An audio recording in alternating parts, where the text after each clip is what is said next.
I'm packing my grip and I'm leaving today, 'cause I'm taking a trip California way. I'm gonna settle down and never more roam and make the San Fernando Valley my home. Good day, and welcome to America Swings. I'm your host, Horace Height Jr. For the next half hour, sit back and relax as we celebrate the music of the golden age of American entertainment.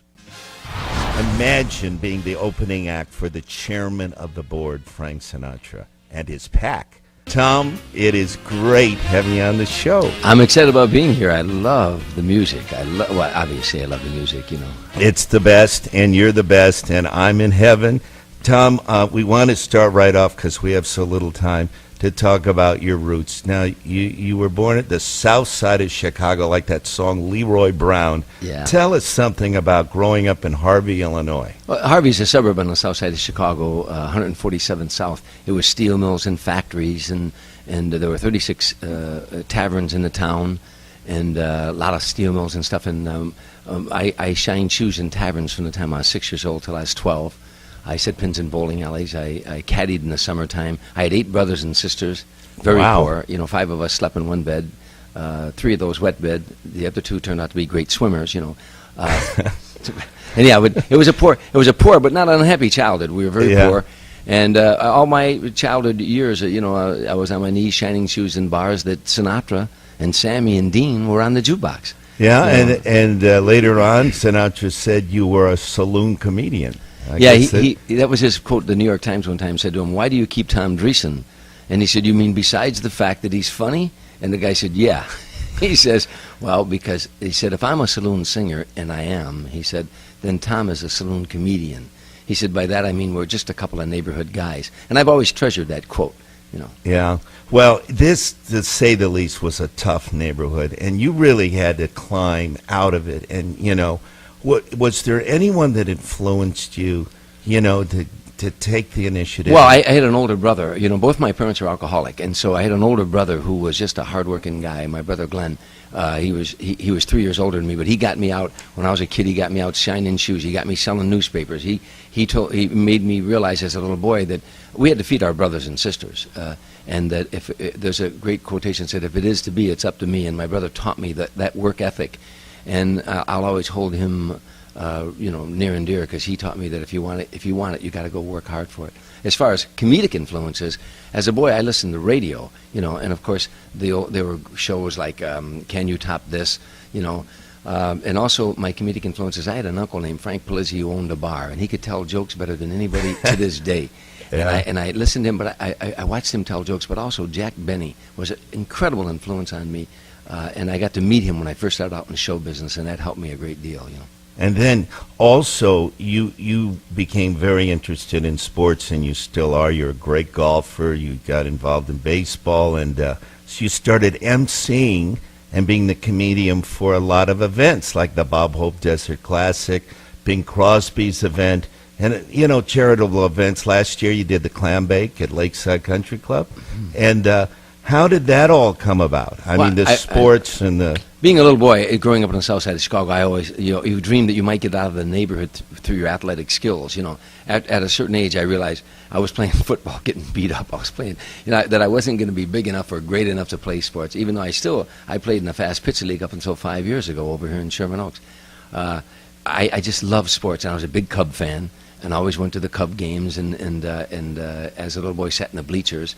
And so it just was something that, as I got into comedy, I did a lot of routines about being a sports fan on The Tonight Show. You know, I as you know, I did 61 appearances on The Tonight Show, and a lot of that was about sports. So they began to hire me. Mickey Mantle's people, and Mickey and I became friends. I emceed for Mickey Mantle, for Cosell, for Mike Ditka, for Harry Carey, I started doing for Bart Starr, for the Green Bay Packers, for the Chicago Bears. I started doing a lot of these things. I went to 5 Super Bowls and performed for the NFL alumni. Wow. Then Bob Hope said, "Come and be the master of ceremonies when he quit doing it." And so now I'm the permanent master of ceremonies. Clint Eastwood used me at the Pebble Beach. So I'm a sports comedian. I can be a master of ceremonies and yet do a monologue within the confines of that, you know. Yeah. Well, geez, what a great career. Well, we have to bring up Frank Sinatra because Frank Sinatra definitely is the chairman of the board. And he once said that you are the master of ceremonies. That was very kind of him. Yeah, I did his events. I do the Frank Sinatra golf tournament every year. I was master of ceremonies for the AFI and for different functions where they honored Frank, and I just enjoyed doing it. And he one time said that to a press reporter who later put it in the paper that, and which is of course got me a lot of more corporate dates. I do a lot of corporate dates now. But there's an art, a skill to being a master of ceremonies that I find that a lot of people do not have. I'm not patting myself on the back, but you've gone to enough of these functions as I have, and you sit there and you go, oh my God, when is this going to end? Yeah. And I've sat up on a dais and would say to myself, that should have went first, this should have went second, that should have went third. And as years went by, I started producing these events so that there was continuity in the evening, so that people who paid for this function would say, hey, I'd like to come back next year. As opposed to, God, I'll never come back to this again. Right. Well, it's a great art, and you obviously have mastered it. But we brought some songs along, and there's 3, and it's kind of to highlight some of the great stars you've worked with. The first one is by Frank, and it's called You Will Be My Music. Would you like to just tell us a story about it or set it up? Just introduce it. The reason that people have said to me for years, I toured with Frank 13 years in 45, 50 cities a year. Before I ever toured with Frank Sinatra, I was a huge fan. And people say to me, what's your favorite Frank Sinatra song? Which is impossible. It just depends what mood I'm in. Yeah. What mood I'm in. But no one could sing a love song greater than Frank Sinatra. Sinatra lived the lyric. He immersed himself into the lyric. And this particular song, why I like it, is because this is what he sang to his wife Barbara at Caesar's Palace the night they got married. And he meant every lyric of this to her, and that's why I so love this song. Here's You Will Be My Music.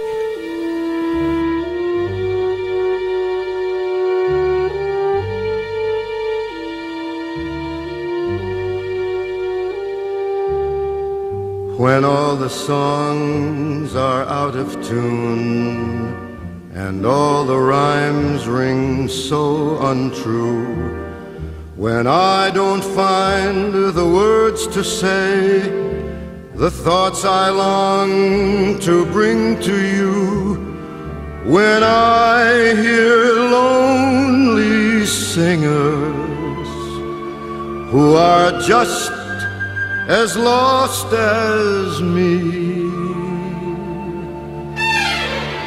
making noise, not melody.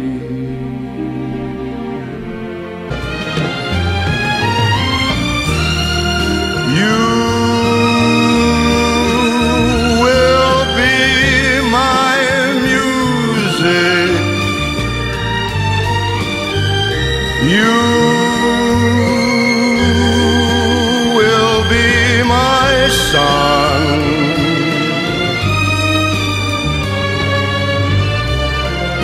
You will be my music.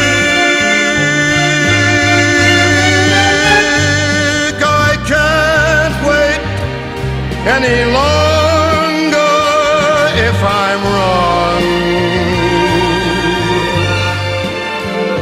I can't wait any longer for my song.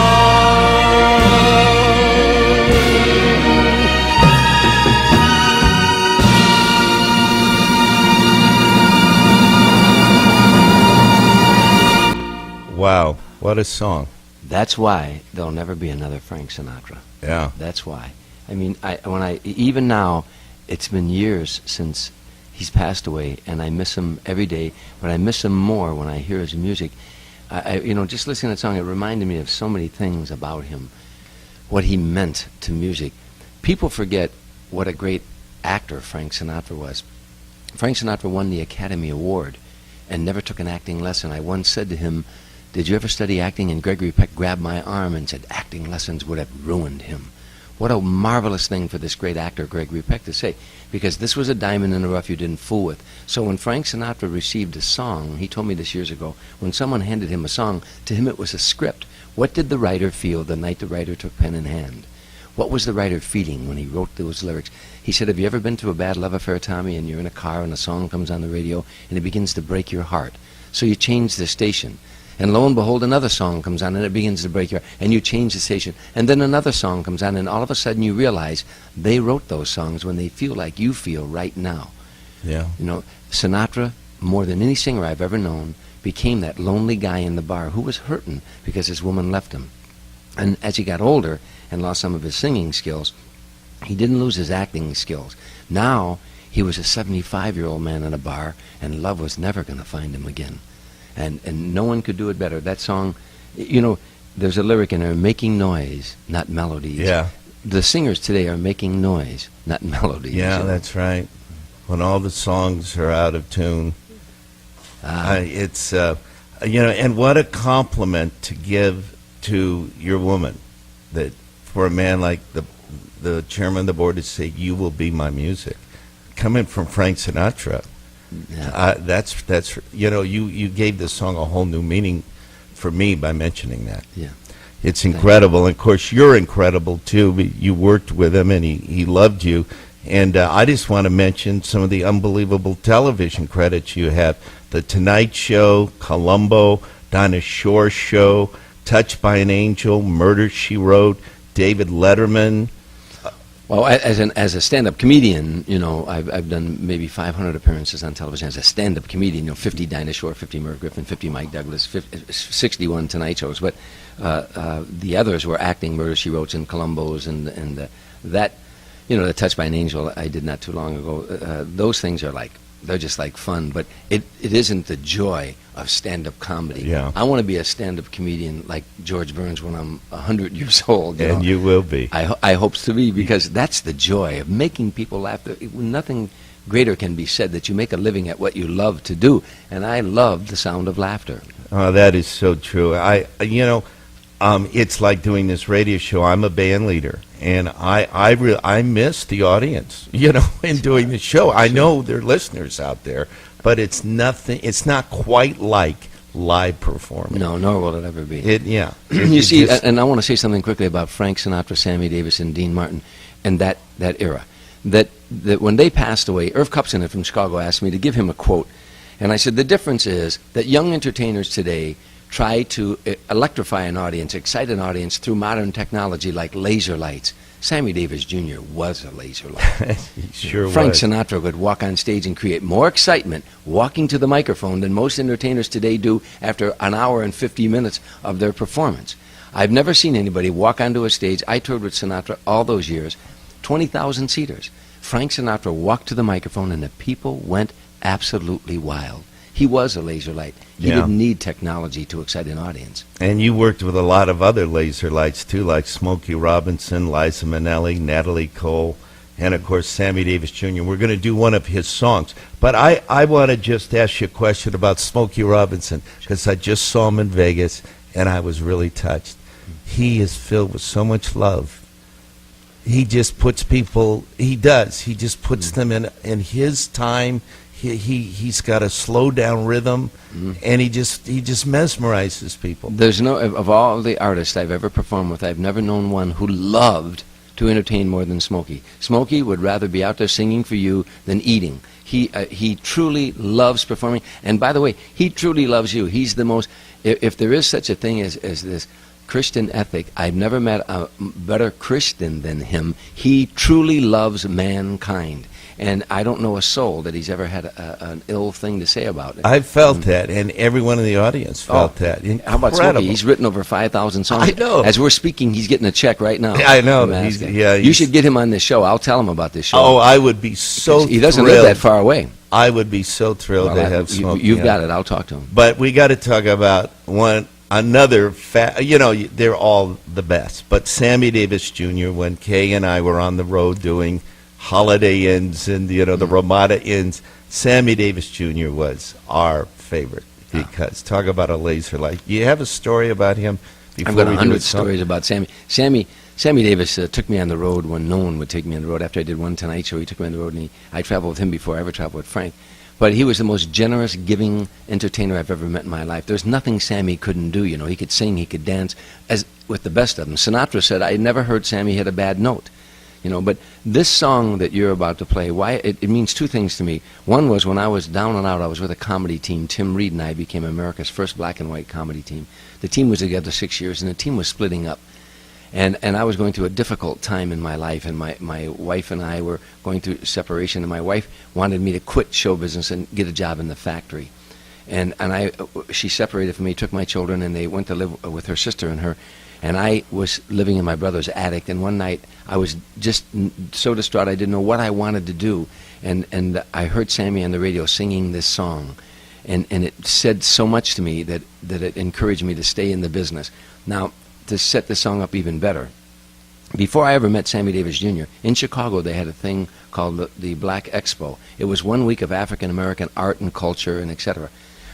They did 7 days, and it culminated with a big show, 20,000 seats, of every black artist that ever was came through there and did 2 songs, 3 songs. The Temptations, Smokey Robinson, the O'Jays, Bill Cosby, Gladys Knight and the Pips, the Dionne Warwick, all day long show. Sammy, 4 months before that, had been at the White House and hugged President Nixon. And the picture was taken, and it went all over on a cover of Ebony, a cover of a Jet, and Sammy became persona non grata in the black community because they were very anti-Nixon. Sammy, this was the first time he was appearing in front of a black audience since that photo went all over the country. As he went on stage, Jesse Jackson went on stage to introduce him and said, ladies and gentlemen, blah, blah. He said, ladies and gentlemen, Sammy Davis Jr., and 20,000 people began to boo and jeer and boo and scream and boo and call him names, and so loud that he couldn't get into the countdown. He looked at George Roach trying to get into the countdown of the first song, and it was so deafening, no one could hear. Sammy finally stood there and would not leave the spot. And Jesse Jackson walked back out on stage, and people were still booing, and he said, ladies and gentlemen, what is our fight all about if it isn't about individual freedom? Isn't that what we're fighting for, that a man could be a Catholic or a Protestant or a Jew, or a man could be a Democrat or a Republican? This man came 3,800 miles to sing for you. Doesn't he at least deserve to be heard? And there was a lot of mumble grumble. They sat down. Sammy sang one song, and he got a standing ovation. I've never, ever seen anything like this in my life. He sang this song that you're about to hear right now.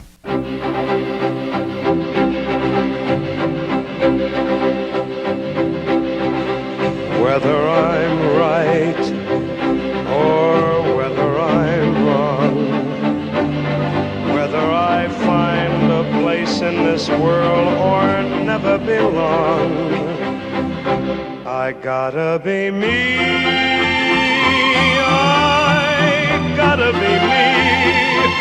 What else can I be but what I am? I'll go it alone, that's how it must be. I can't be right for somebody else if I'm not right for me. I gotta be free, I've gotta be free, daring to try to do it or die. I've gotta be me, I'll go it alone, that's how it must be. I can't be right for somebody else if I'm not right for me. I gotta be free, I just gotta be free, daring to try to do it or die. I gotta be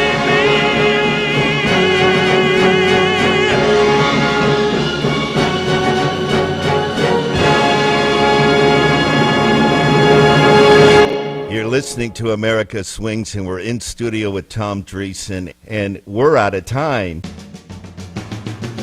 Tune in to America Swings next week when we have another Hollywood star as our guest. If you have any suggestions for guest stars, sponsors, or poems for our show, please email us at horace@bigbands.com. Until next time, saying goodnight to Monica, wishing you all good health and good luck, and may God bless you all. Remember, every day is Big Band Day on America Swings.